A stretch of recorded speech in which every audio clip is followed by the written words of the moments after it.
Welcome back.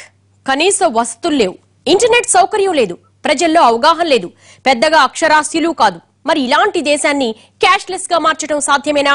అసలు ప్రపంచంలో less cash దేశాలున్నాయి కానీ క్యాష్లెస్ దేశాలున్నాయా? నోట్లు రద్దు చేసినంత మాత్రాన బ్లాక్ మనీని అంతం చేయొచ్చా? క్యాష్ లేకపోతే అవినీతి అరికట్టేయచ్చా? కేంద్ర పాలకులు చెప్తున్న లక్ష్యం ఇప్పట్లో నెరవేరుతుందా? క్యాష్లెస్ ఎకానమీ దిశగా మన దేశం అడుగులు వేయాలంటే అందుకు కనీసం 20 ఏళ్లు పడుతుంది. మన దేశంలో ఇంటర్నెట్ సేవలు, క్రెడిట్, డెబిట్ కార్డులు, ఆన్లైన్ ట్రాన్సాక్షన్లు అడుగుపెట్టి 25 ఏళ్లు దాటింది. కానీ ఇప్పటికీ 5% కూడా వాటిని అందిపుచ్చుకోలేదు. ఇక వాడేవాళ్లు కూడా కేవలం నగరాల్లోనే ఎక్కువగా ఉన్నారు. కానీ మన దేశంలో గ్రామాలు, పట్టణాల పరిస్థితి ఇందుకు విభిన్నం. రోజు 2000 అమ్ముకునే చిన్న టీ స్టాల్ యజమాని తన స్టాల్ దగ్గర 10కి 20కి కస్టమర్లతో క్రెడిట్ కార్డులు వాడలేదు. ఇక గ్రామాల్లో వారికి కార్డులు, డిజిటల్ ట్రాన్సాక్షన్లంటే ఇప్పటికీ పెద్ద అయోమయమే. మరి ఇలాంటి దేశాన్ని క్యాష్లెస్ వైపు నడిపించాలంటే కనీసం 25 ఏళ్లు పట్టక మానదు. ఎక్కడి వరకు ఎందుకు? డిమానిటైజేషన్ తర్వాత దేశంలో ఉన్న ఏటీఎంలన్నీ గట్టిగా పనిచేసింది 2-3 రోజులే. గడిచిన నెల రోజులుగా దేశవ్యాప్తంగా ఉన్న 2 లక్షల ఏటీఎంలలో 1,80,000 ఏటీఎంలు నిరవధికంగా మూతపడే ఉన్నాయి. అమెరికాలో ప్రతి 10 లక్షల మందికి 1,500 ఏటీఎంలు ఉంటే మన దగ్గర ఉన్నది కేవలం 130 మాత్రమే. మరి అమెరికా స్థాయిలో డిజిటల్ ట్రాన్సాక్షన్లు జరపాలంటే ముందుగా ఏటీఎంల సంఖ్య ఎంత పెంచాలో పాలకులకు తెలియంది కాదు. ఒక్కో ఏటీఎం ఏర్పాటుకి కనీసం 20 లక్షలు ఖర్చవుతుంది. అలాంటప్పుడు బ్యాంకులు ఆ స్థాయిలో పెట్టుబడులు పెట్టి ఏటీఎంలు పెడతాయనుకోవటం జనం అపోహే. అసలు ఏటీఎంలే తగినంత అందుబాటులో లేని దేశాన్ని ఏకంగా డిజిటల్ ఇండియా దిశగా లాక్కెళ్లిపోతామంటే అది సాధ్యమా? ఇవన్నీ కాదు. మన దేశంలో 10 ఏళ్లుగా ప్రయత్నిస్తున్నా ప్రతి ఒక్కరికి ఆధార్ కార్డులే ఇవ్వలేకపోయారు. అలాంటిది ఇక ప్రతి ఒక్కరిని డిజిటల్ ట్రాన్సాక్షన్స్ దిశగా ఎలా మళ్లిస్తారు? అసలు కొత్త నోట్లు సైజు మారిందని తెలిసినా దాన్ని ఏటీఎం స్లాట్లో ఉంచితే సరిపోదన్న ముందు జాగ్రత్త లేని కేంద్ర పాలకులు దేశాన్ని కంప్లీట్ డిజిటల్ ఇండియాగా మార్చేస్తామని చెప్పడం చూస్తుంటే నవ్వొస్తోంది. అక్షరాలు కూడా రాని ప్రజలు కోట్లల్లో ఉన్న దేశంలో అందరితోనూ ఆన్లైన్ ట్రాన్సాక్షన్లు జరిపించేస్తామంటే అది సాధ్యమవుతుందా? డెఫినెట్గా సూట్ కాదండి. ఎందుకంటే మన ఇండియాలో మన దగ్గర ఉన్న జనాభాను బట్టి చూసినట్టయితే ఎక్కువ మట్టుకు క్యాష్ ట్రాన్సాక్షన్స్ ఎక్కువ ఉంటుంది. క్యాష్ ట్రాన్సాక్షన్ అనగానే అందరూ బిజినెస్ కమ్యూనిటీలు ఏంటంటే నెంబర్ 2 దందా లేకపోతే గ్రే మార్కెట్ అని ఆలోచిస్తాం. అలా కాదు. మీరు ఏ చిన్న పల్లెటూరుకు పోయినా కూడా చూడండి, అక్కడ కార్డ్ సిస్టమ్ అని ఉండదు. ఎక్కువ మట్టుకు మన ఇండియాలో ఇలిటరేట్స్ ఎక్కువ ఉంటారు. సో ఇలిటరేట్స్కి ఏంటంటే బ్యాంకింగ్ సిస్టమ్ తెలియదు. తర్వాత card transaction, cashless transaction subject ఈ డిమానిటైజేషన్ 8 నవంబర్ నుంచే దీని గురించి వినడం మొదలుపెట్టారు తప్పించి అంతకు మొదలు దీని గురించి ఎవరు వినేవాళ్ళు కాదు. సో దీని ప్రకారంగా మన ఇండియాకు డెఫినెట్గా ఇది సూటబుల్ కాదు. మన దేశంలో మౌలిక వస్తువులు, ప్రజల్లో ఉన్న ఆసక్తులు, వ్యతిరేకతలు అన్నీ పక్కన పెడితే అసలు క్యాష్లెస్ ఎకానమీ సాధ్యమా అని ప్రశ్నించుకుంటే నో అన్న ఆన్సరే వస్తుంది. ఎందుకంటే ప్రపంచవ్యాప్తంగా ఎంతో అభివృద్ధి చెందిన దేశాల్లో కూడా నగదు చెల్లింపులు సజీవంగానే ఉన్నాయి. ప్రపంచంలో లెస్ క్యాష్ ఎకానమీలు ఉన్నాయి తప్ప క్యాష్లెస్ ఎకానమీ ఒక్కటి కూడా లేదు. అసలు ఆ భావనే సాధ్యం కాదు. ఇంటర్నెట్, బ్యాంకింగ్ సేవలు, మొబైల్ సేవలతో పాటు సామాన్యుడికి అందుబాటు ధరల్లో స్మార్ట్ ఫోన్లు, డేటా ప్యాకులు వచ్చినప్పుడే నాన్ క్యాష్ పేమెంట్లు జరుగుతాయి. వాళ్ళ యొక్క ఇంటర్నెట్ సెక్యూరిటీ స్ట్రాంగ్గా ఉండాలి. అంటే ఇవాళ బ్యాంకులు హ్యాకింగ్లు అవుతున్నాయి, బ్యాంక్ అకౌంట్స్ హ్యాకింగ్ అవుతున్నాయి, క్రెడిట్ కార్డులో రాంగ్ పేమెంట్స్ అవుతున్నాయి.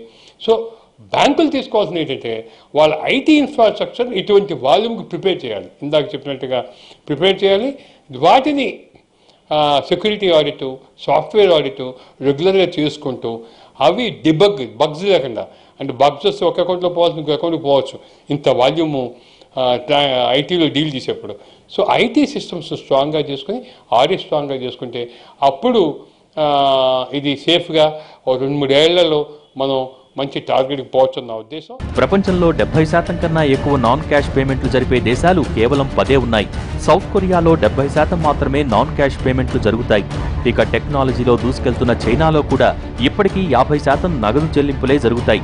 ఇంకా చెప్పాలంటే జర్మనీలో 76%, అమెరికాలో 80%, నెదర్లాండ్స్లో 85%, ఆస్ట్రేలియాలో 86%, స్వీడన్, యునైటెడ్ కింగ్డమ్లలో 89% నాన్ క్యాష్ పేమెంట్లు జరుగుతాయి. ఇక అత్యధికంగా కెనడాలో 90%, ఫ్రాన్స్లో 92%, బెల్జియంలో 93% నాన్ క్యాష్ ట్రాన్సాక్షన్స్ జరుగుతాయి. ఈ దేశాలన్నింటి జనాభా తక్కువ, పైగా మొదటి నుంచి మౌలిక వస్తువులు, టెక్నాలజీలో దూసుకెళ్తున్నాయి. కానీ భారత్ లాంటి అధిక జనాభా ఉన్న దేశాల్లో డిజిటల్ చెల్లింపులు జరగాలంటే అది ఇప్పట్లో సాధ్యం కాదు. ఎక్కడి వరకు ఎందుకు టెక్నాలజీతో దూసుకెళ్తున్న దిగ్గజ దేశాల్లో కూడా క్యాష్లెస్ ఎకానమీ సాధ్యం కాలేదు.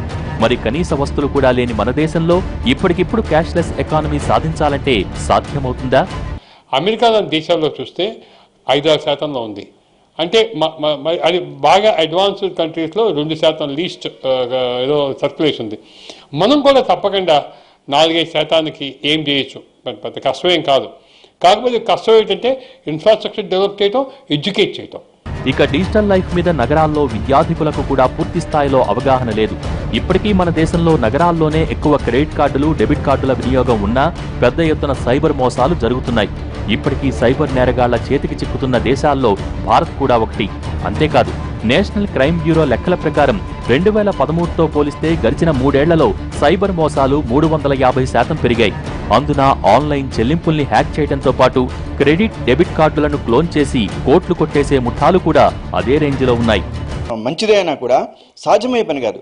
సైబర్ సెక్యూరిటీ అండి, పొరపాటున మనం మన పాస్వర్డ్ కానీ పిన్ వర్డ్ కానీ బయట తెలిసిపోయిందంటే ఎంత ఈజీగా ఫోన్లో మాట్లాడి, లేకుంటే మెసేజ్ పంపించి ఈ క్లిక్ కొట్టండి, ఆ క్లిక్ కొట్టండి, లేకుంటే మీ యొక్క కార్డు అబాలిష్ అవుతుంది, దాని టైం అయిపోయింది అని చెప్పి మనకు రాంగ్ మెసేజెస్ వస్తే చదువురాని వాళ్ళు ఇవన్నీ గమనించగలరా?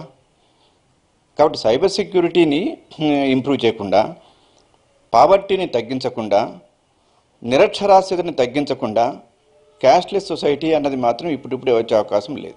విద్యార్థికులే ఎక్కువగా సైబర్ దాడులకు గురవుతున్న మన దేశంలో ఇక సామాన్యుడికి డిజిటల్ చెల్లింపులు అలవాటు చేస్తే అప్పుడు పెద్ద ఎత్తున మన శత్రు దేశమైన చైనా సహా నైజీరియన్ ముఠాలు ఆ డబ్బును దోచేసుకుంటే సామాన్యుడి ఆర్థిక పరిస్థితి మరింతగా కుదేలైపోతుంది. దేశంలో డిజిటల్ మౌలిక వస్తువులు పెంచకుండా, అన్ని ప్రాంతాలకు రోడ్లు, కరెంట్, ఇంటర్నెట్, మొబైల్ సేవలు చేరకుండా ఒక్కసారిగా క్యాష్లెస్ ఎకానమీ చేయాలంటే అది తిరోగమనానికి దారితీసే ప్రమాదం లేకపోలేదు.